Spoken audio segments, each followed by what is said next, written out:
বাচ্চা যদি কাউকে বলে একটু ধর আমি ঘর থেকে আসি, ও বলে সময় নেই, ঠিক কি না? চোখ দুটো অন্ধ, নাকটা খাঁদা, ঠোঁটটা কাটা, গায়ের রং কয়লার মতো কালো, পা দুটো পোলিও নুলো ডন করছে। এরকম বাচ্চা যদি কারো কাছে কেউ দিতে চায়, যদি বলে একটু ধর আমি একটু ঘুরিয়ে আসি পরে নিচ্ছি, বলে আমার সময় নেই।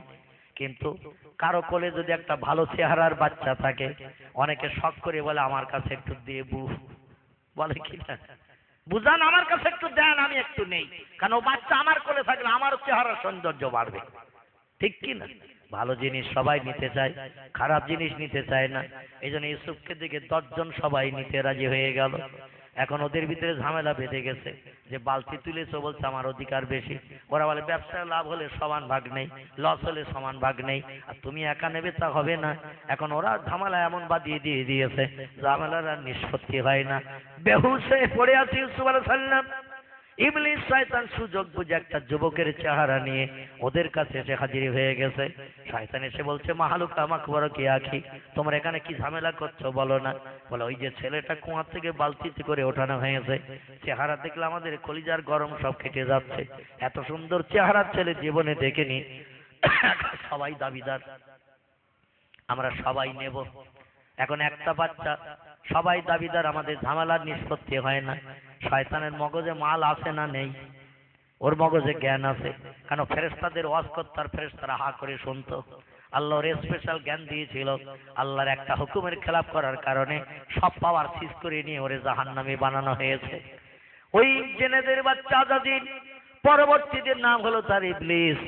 ও সুযোগ বুঝে যে বলছে আমি কি একটা যুক্তির কথা বলবো, তোমাদের ঝামেলার অবসান হয়ে যাবে।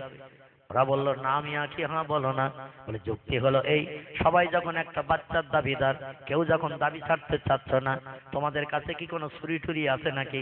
বলে পাহাড়ি এলাকায় চলি, এজন্য আমরা অগ্নি অস্ত্র কাছে রাখি, ছুরি টুরি রাখি, যখন তখন কাজে লাগলে ব্যবহার করতে পারবো। বলে ছেলেটারে জবাই করো ছুরি দিয়ে। বলে কেন?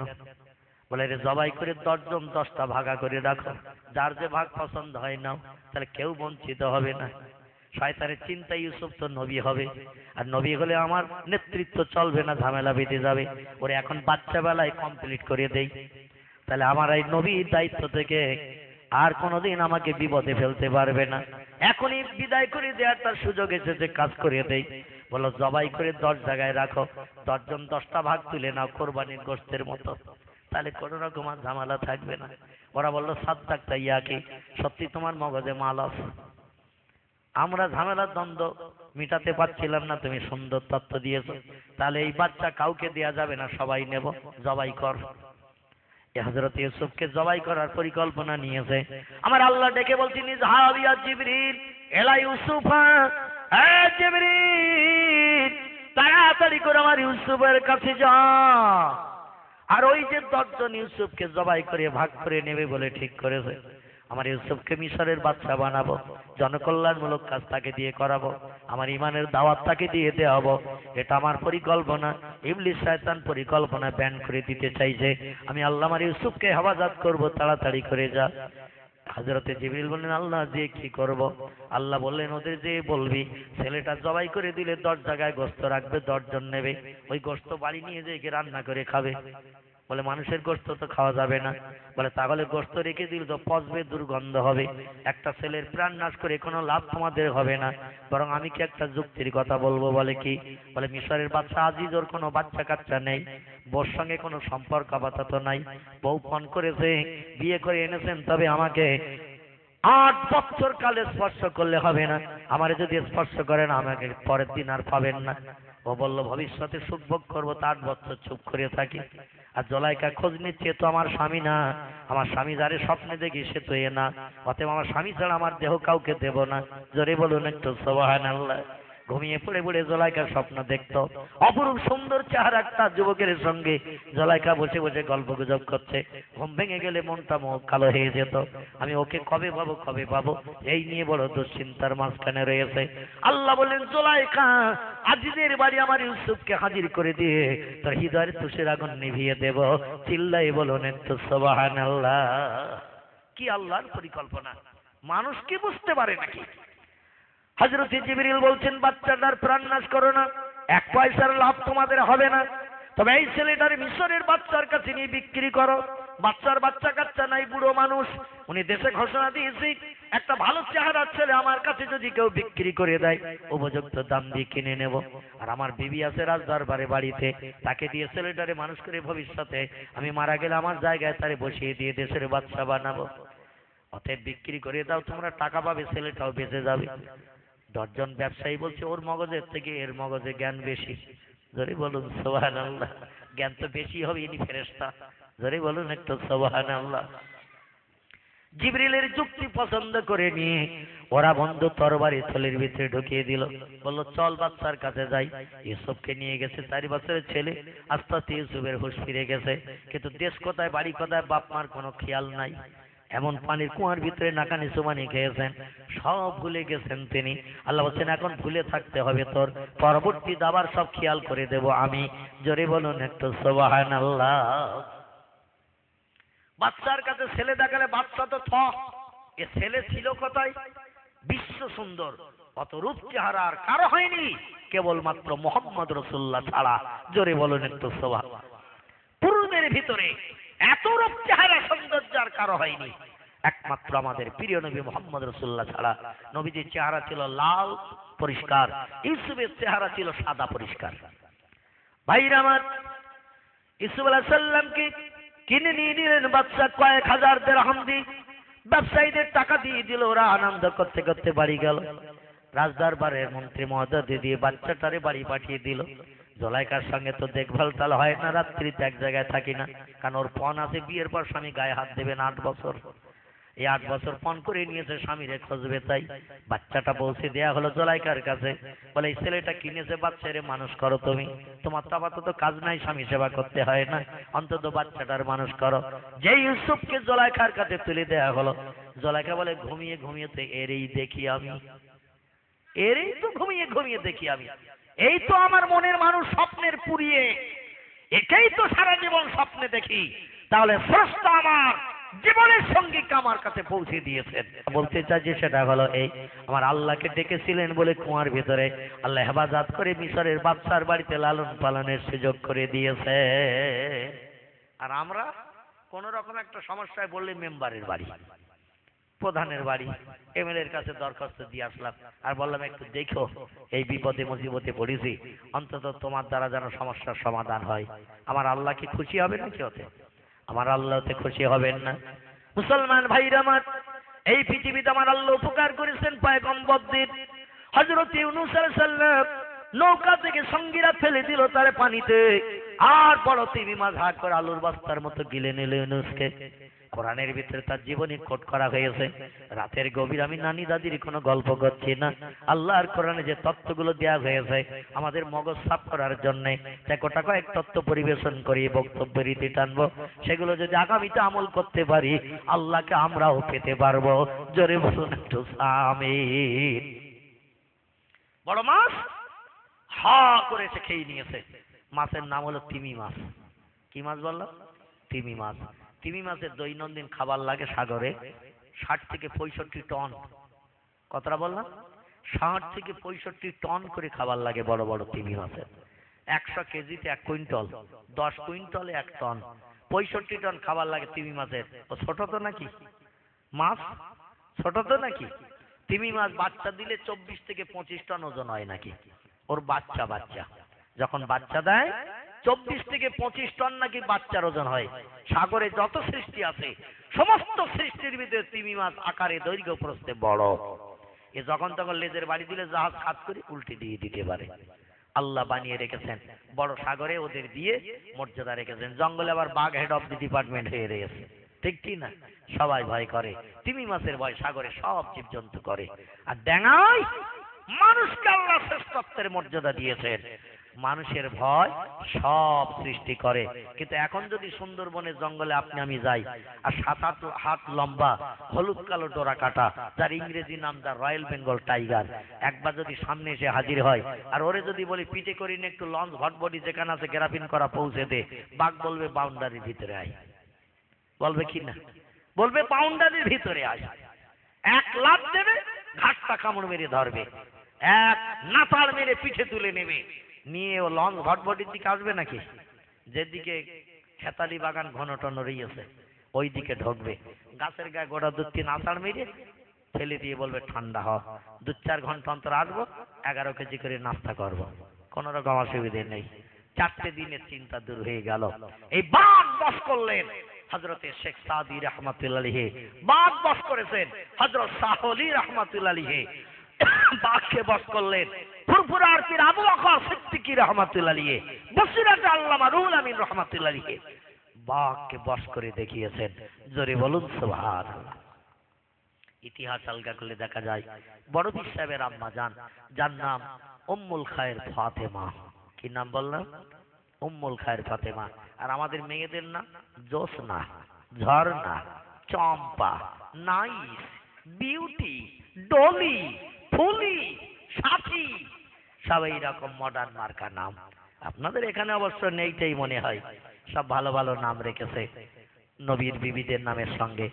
হাওয়া, আফিয়া, রাহিলা, খাদিজা, জোলাইখা, মরিয়ম, আয়েশা, উম্মে সালমা, উম্মে হাবিবা, রোকায়া, উম্মে কুলসুম, এ সমস্ত নাম যদি মেয়েদের রাখা হয়, কিয়ামতের মাঠে মেয়েরা যখন জান্নাতে যাবে নামের বান্ধবীদের সঙ্গে করে নিয়ে জান্নাতে যাওয়ার চেষ্টা চালাবে। জোরে বলুন একটু সুবহান। নবীদের নামের সঙ্গে যদি ছেলেদের নামগুলো রাখা হয়, আদম, শীষ, ইদ্রিস, নূহ, ইব্রাহিম, ইসমাইল, ইসহাক, ইয়াকুব, ইউসুফ, দাউদ, সুলাইমান, মুসা, হারুন, এরকম নাম যদি ছেলেদের রাখা হয়, পয়গম্বরেরা যখন জান্নাতে যাবে নামের বন্ধুদের সঙ্গে করে নিয়ে জান্নাতে যাওয়ার চেষ্টা চালাবে। জোরে বলুন একটু সুবহানাল্লাহ। কিন্তু এখন ছেলেদের নাম ওই রকম ইংরেজ মার্কা সব মডার্ন নাম, মিন্টু, পিন্টু, নন্টু, ছন্টু, লালটু, বল্টু, বাপি, বাপ্পা, বাবলু, বাচ্চু, নাট, স্ক্রুপ, আকাশ, পাতাল, সব এইরকম নাম রেখেছে। মডার্ন যুগের নিউ ফ্যাশনের নাম, একটার নাম আকাশ রেখেছে আর একটার নাম পাতাল রেখেছে, সব একসঙ্গে জুড়ে গেছে। একটার নাম নাট রেখেছে আর একটার নাম স্ক্রুপ রেখেছে, টাইট দেওয়া দেবে চলছে শুধু এখন।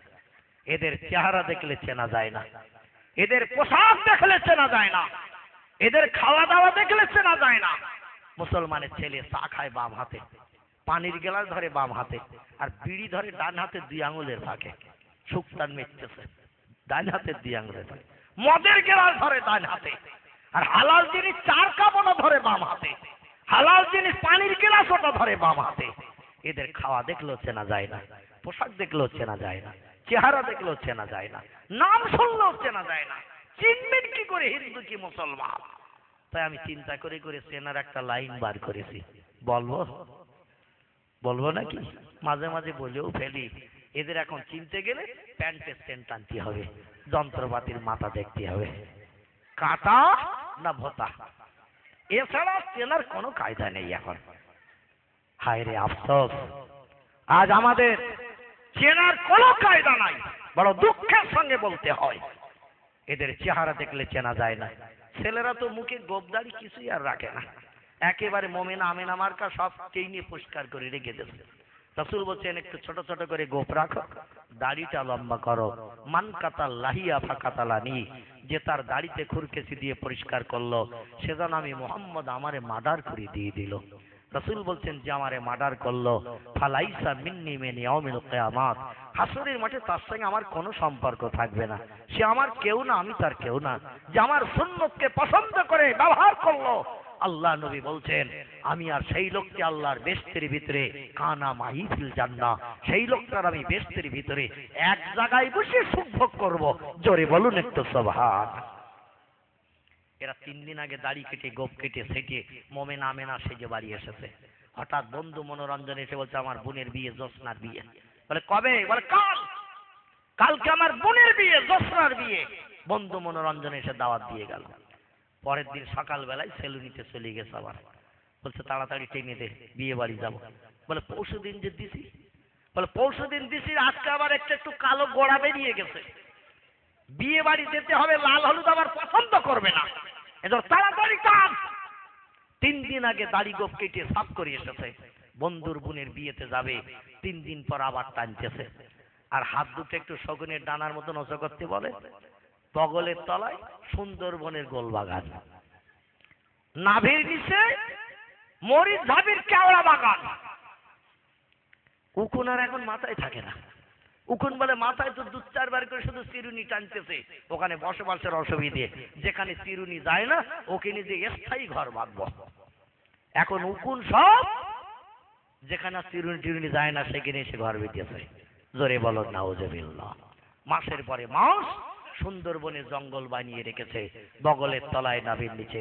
তিরমিজি শরীফের হাদিস, আল্লাহর নবী সোনার জবানিতে জানিয়েছেন 41 দিনের বেশি বগলের তলার লোম, নাভির নিচের লোম 41 দিনের বেশি যদি কেউ রেখে দেয়, আর ওরে যদি আবে হায়াতের নহরে গোসল করানো হয়, আবে কৌসরের খালে যদি 100 বার ডুব দিয়ে ওঠানো হয়, ওর দেহ পাক হবে না, ওর দেহ থাকবে নাপাক। ওর দেহের দ্বারা কোন ইবাদত বন্দেগী আল্লাহর দরবারে একদিন কবুল হবে না। জোরে বলুন একটু নাউজুবিল্লাহ। 41 দিনের বেশি বগলের তলার লোম, নাভির নিচের লোম কোন নারী কোন পুরুষ রাখতে পারবে না। রাখলে গোসল করলে দেহ পাক হবে না। ওই নাপাক জিনিস থাকার কারণে আপনার দেহ পবিত্র হবে না। কোন ইবাদত, কোরআন তেলাওয়াত, জিকির, আজকার, নামাজ, কালাম কিছুই কবুল হবে না। মুসলমান ভাইরা আমার, আজ আমরা শরীয়তের আইনকে লঙ্ঘন করে ইবলিস শয়তানের আদর্শের অনুসরণ করে চলেছি। যেটা রাখার কথা সেটা রাখি না, আর যেটা কাটতে হবে সেটা অটোমেটিক রেখে দিয়েছি। তাহলে আল্লাহর কাছে সাহায্য চাইলে পাবো তো নাকি? আল্লাহ বলছে আগে প্লেট পরিষ্কার কর, তারপরে রসগোল্লা যা দিবি দে, আমার গ্রহণ করতে আপত্তি থাকবে না।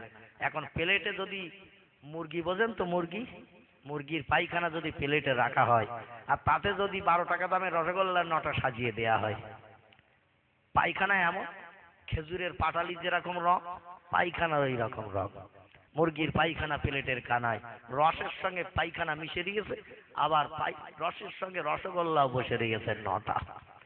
অতিথিরে দেয়া হলো, অতিথি প্লেট টেনে নিয়েছে, 12 টাকা দামের রসগোল্লার 9টা সাজানো, ছেলের বাপ খাবে, মেয়ের বাপ স্পেশাল বায়না দিয়ে দিয়েছে। বিসমিল্লাহ ওয়ালা বরকাতিল্লাহ, দোয়া টোয়া যা পড়ার পড়িয়ে নেছে, প্লেট টেনেছে, রসগোল্লা তুলে গালে দেবে, হঠাৎ ছেলের বাপ প্লেট ঠেলে যাচ্ছে। বলছে খাবেন বলে ঠেলে নিলেন, দোয়াও পড়িয়ে নিলেন, হঠাৎ ঠেলে যাচ্ছেন কেন? বলে একটু লক্ষ্য করে দেখো প্লেটের কানায়, দেখে বাতাসার মতন খেজুরের পাটালির মতন রং, মুরগির পায়খানা বসে রয়েছে, আর পায়খানার সঙ্গে রস মিশে, রসের সঙ্গে রসগোল্লা মিশে। কোন শৌখিন লোক খাবে নাকি? বাড়িওয়ালার করবে কি তাড়াতাড়ি, আঙুল দিয়ে পায়খানাটা মুছে দিয়েছে, দিয়ে বলছে নেন বেই এইবার খান। বেই বলছে পায়খানা নেই কিন্তু গন্ধ আছে, ঠিক কি না? পায়খানা মুছে দেছো কিন্তু দেখো গন্ধ রয়েছে, ও গন্ধ প্লেটে কোনো তোহফা চলবে না। আল্লাহ বলছেন তোমার জবানে খাবে বিড়ি, খাবে সিগারেট, তিরঙ্গা, খৈনি, হিরোইন, গাঁজা, আফিম, আর ওই জবান প্লেটে কোরআন তেলাওয়াত করবে, আমার নামের জিকির, আজকার, তাসবিহ করবে, আমি আল্লাহও গ্রহণ করব না।